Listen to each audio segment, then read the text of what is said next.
Our domain is that of leadership and talent. And one of the key areas these companies are focusing on, which is important for them, is growth and globalization.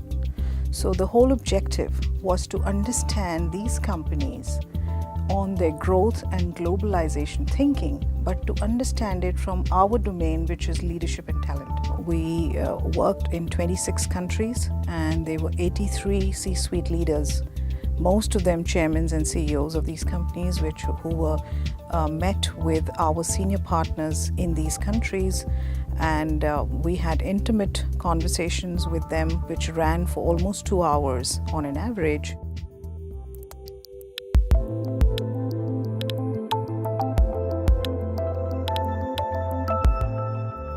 In some ways, it was a very natural decision because we work with IMD on Amrop University, which is our learning initiative. So it was very natural for us to walk up to them and ask them whether they'd like to work with us.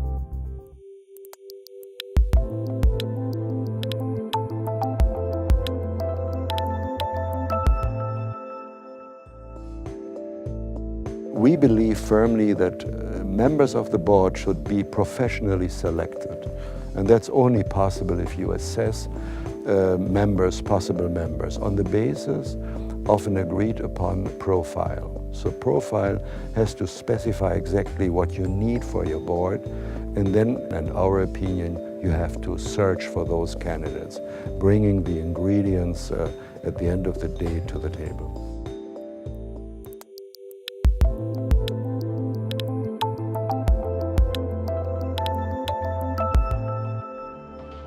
When you're creating a different business model, one of the things that you're doing is you're looking for people who know how to deal with ambiguity. Dealing with ambiguity is very tough for a lot of people, because for a lot of people, what they want to do is they want to work in an environment where, it's pretty packaged and there's a bow and a ribbon around that package, so they know exactly what they're being asked to do and what they have to do. Taking people out of their comfort zone for many is somewhat terrifying.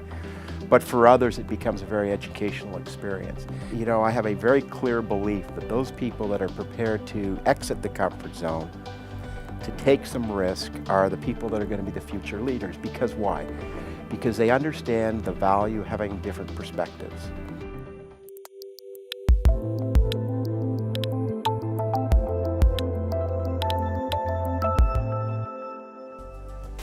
Many mid-sized companies, when they grow, they started off from creating brands for their products or for their services or their companies. But very few actually got to the point that they realized that to be able to compete for the best people in the talent market and to be able to keep them, they have to do a branding of their company. In other words, the culture, their style, their conduct, and what they mean to potential employees.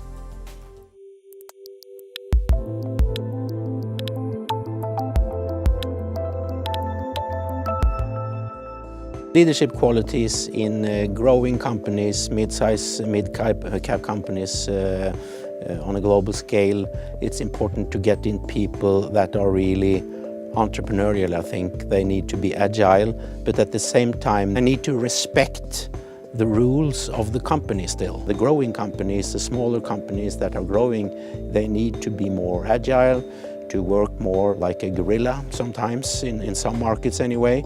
And the top management need to have the courage to actually let the people locally work in that way, but they need to have some control functions to follow up, to understand that we get the early warnings, something is going wrong here, those people are not really in line with what we think is important, the framework and so on.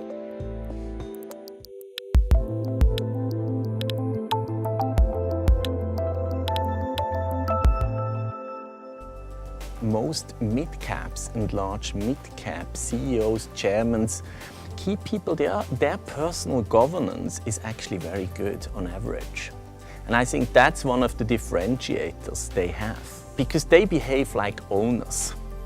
They are not agents, or they don't behave like agents.